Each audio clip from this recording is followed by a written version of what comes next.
and they plan to bury him there when they realize that he is still alive. The horse tranquilizer was working, so they gave him the final dose that day. Elisa Rettelsberger, which she actually got this name from another woman she had met in jail back in Florida. And when she applies for this job for an office manager position at a law firm, Elisa was hired for the job immediately. And Larry was very excited about having her on his team. And it didn't take long for their professional relationship to turn personal. Larry and Elisa both end their marriages to pursue a relationship with each other. It actually only took a few weeks till she was promoted in her job. She went from office manager to being responsible for office finances and client trust accounts. For a thief like Elisa, she had really kind of struck gold. So, as you can imagine, Elisa was living her best life. But Larry definitely faced some demons, as you could say, in his life. And Elisa was great at enabling his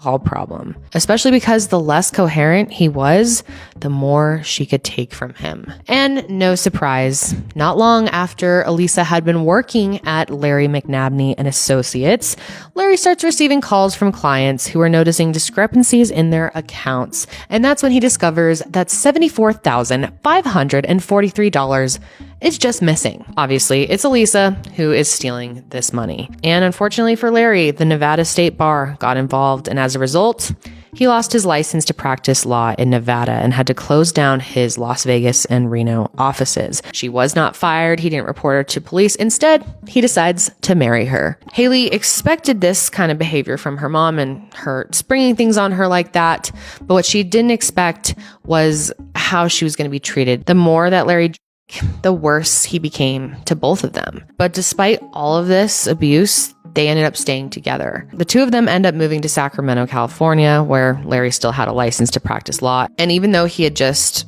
opened this new law firm, Larry was actually very hands-off of his firm and the work that needed to be done. And instead, Elisa pretty much ran all of the day-to-day operations. But of course, she couldn't do it alone. So in early 2000, she put out an ad in the newspaper for a part-time legal secretary job that paid $3,000 a month. And that's when Sarah Dutra comes into the picture. And she and Elisa hit it off immediately. I mean, there was no doubt that she's going to be getting this job. And to say that the two of them became close would be a bit of an understatement. They were constantly making plans, wear the same outfits, shop together, and Sarah often joined Elisa and Larry at the horse shows and other activities completely unrelated to her job. And of course, Larry's money is funding all of this. He spent decades showing quarter horses across the West Coast, and he was really successful with that. Larry's passion for horses and his passion for drinking kept him so occupied that Elisa and Sarah could pretty much get away with whatever they wanted. But eventually it started to bother Larry that Elisa was spending so much time with Sarah. It kind of started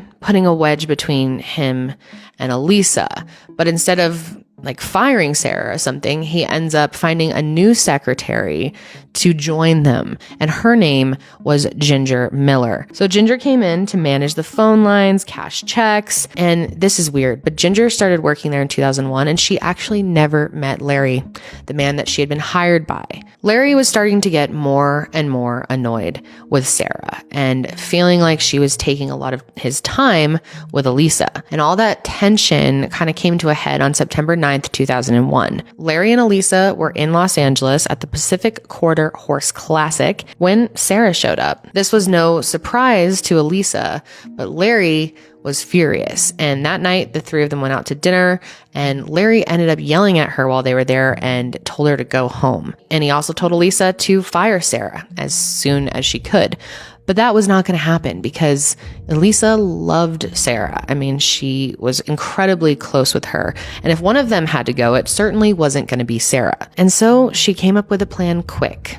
After dinner, after Larry had yelled at Sarah, she and Elisa went to the horse trailer where they grabbed this medicine bag that contained horse tranquilizer. And it's not lethal to horses, but it is lethal to humans. And Elisa knew that if she could get some of that horse tranquilizer into her husband's system, that would end his life. So the two of them end up emptying out a bottle of Visine, like the eye drops, and they fill the bottle back up with horse tranquilizer. And that night when Larry goes to sleep, they drop a few drops in his mouth. And at first, Elisa only ended up giving him a few drops and it wasn't actually enough to kill him. But the next day, he was definitely off.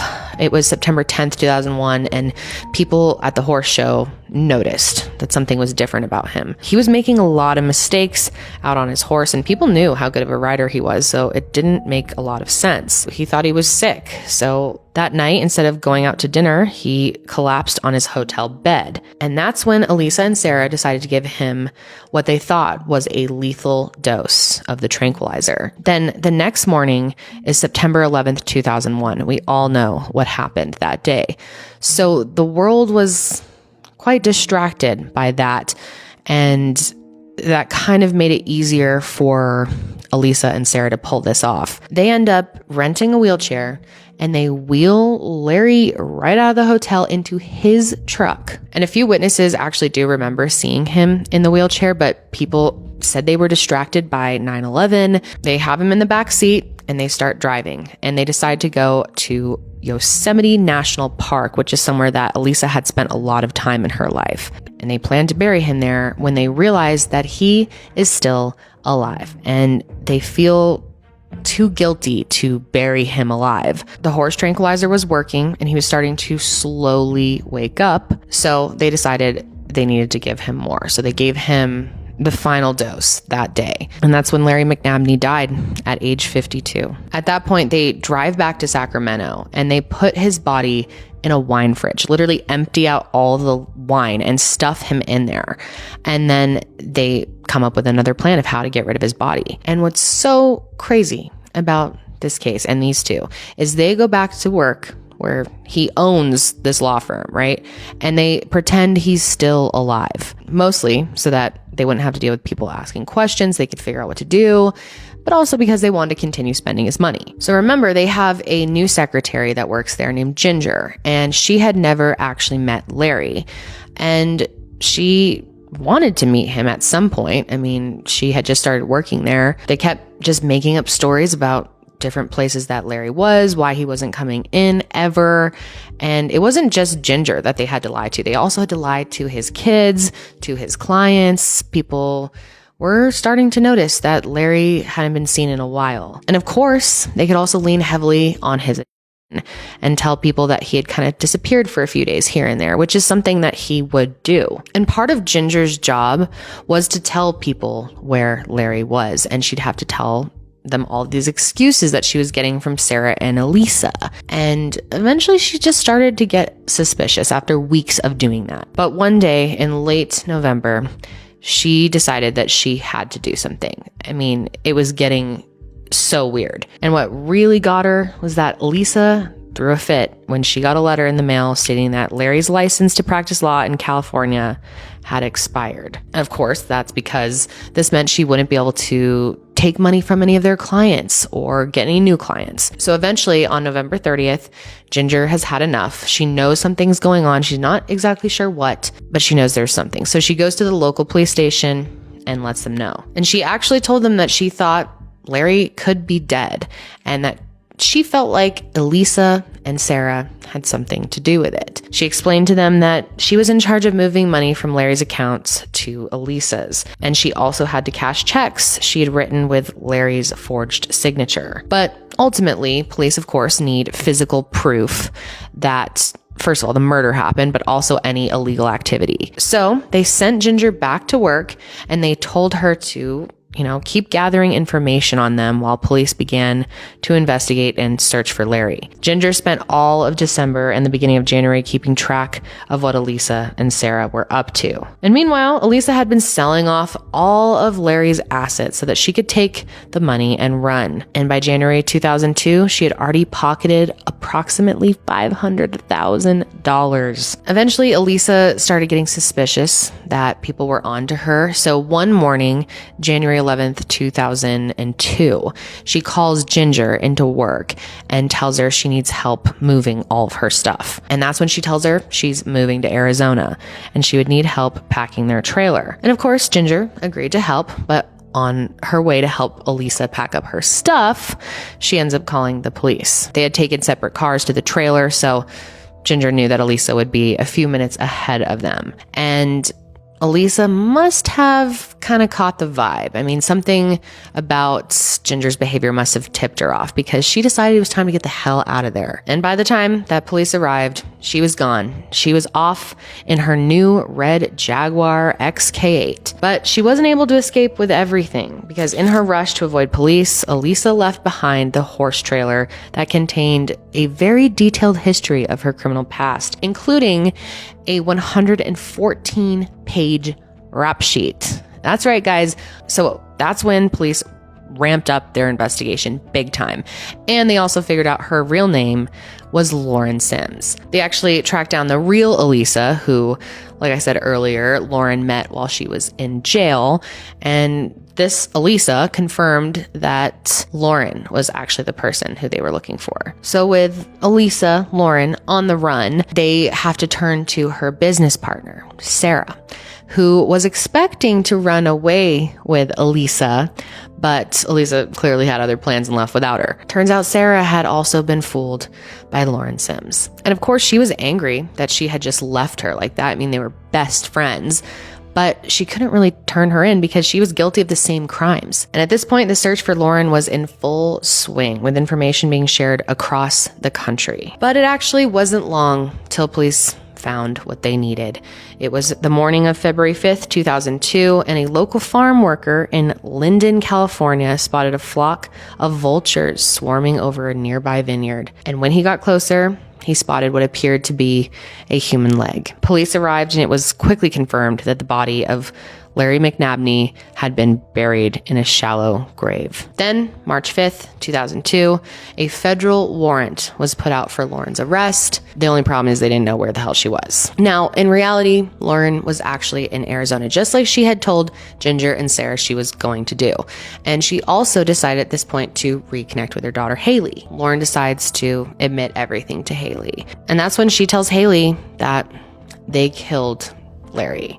And Haley said when that came out of her mom's mouth, she was just in absolute shock. At that moment, she knew that she either had to turn her mom in or help her continue to run. And by this time, it had been about a month since Larry's body was found, and the two of them had settled down in Destin, Florida. And at this point, Haley was done running. She decided when they got to Florida that she was going to stay put there no matter what her mom decided to do. Because up until this point, while they were reconnecting, the two of them were on the run together. But she said there was something about the way her mom spoke that made her really nervous. She thought that her mom might harm herself or take her own life. She said her mom just seemed so empty. And at that point, she decided to call the police and turn her in. Now, while this was happening, Lauren had, not surprisingly, already met a guy and had asked to borrow his car. And he actually found this suspicious and reported her to police, who realized that the car this woman left behind was a red Jaguar XK8, the same one driven by wanted fugitive Lauren Sims. That call and the call from her daughter Haley allowed them to zero in on Lauren's location. On March 18th, 2002, Okaloosa County authorities were walking along Walton Beach in search of their perpetrator when Lauren literally just walked right up to them and she told them, "I am the one that you are looking for." So she made their job really easy that day. And at this point, Lauren had dropped down from a size 10 to a size 3. She had cut all of her hair off. She had really long brown hair. So she was brought into police custody and made a 3-page written confession, not only naming herself as Larry's killer, but she also spilled the beans about Sarah's involvement. And the next day, March 19th, Sarah was also arrested for charges of murder with special circumstances. So Lauren spent about a week in jail while she waited for her extradition to California from Florida. But she never made it there because she actually took her own life on March 31st, 2002. She did this obviously to avoid prosecution, and in her suicide note, she said that she felt helplessly responsible for the media scrutiny her family was forced to endure. And in her note, she asked that her lawyer sue the police department for allowing her to go through with suicide. And she even added that her daughter should receive the money won from this lawsuit. And she even talked about how the best chance for her daughter was not having her in her life. And even without Lauren, police were still able to prosecute Sarah for the crimes committed on September 10th and 11th, 2001. And despite pleading not guilty, Sarah was found guilty of voluntary manslaughter and sentenced to 11 years in prison for the murder of Larry McNabney. However, she was released from prison on August 26, 2011, after serving 8 years of her sentence at the Central California's Women Facility. And at that point, she was put on 3 years of active probation in Solana County, California. So yeah, definitely a wild case. And what got me about this one is it seems like Lauren really didn't have much planning behind Larry's death. I mean, I don't know if she had been thinking about it for a while, but, he snapped at Sarah and she decided that night that he had to go. I really feel sorry for Larry's kids. They, still stand by the fact that they don't think he was abusive and didn't deserve this, and they miss him very much to this day. Of course, who really knows what the relationship dynamic between Elisa and Larry actually was, but yeah, I mean, that's all we do know.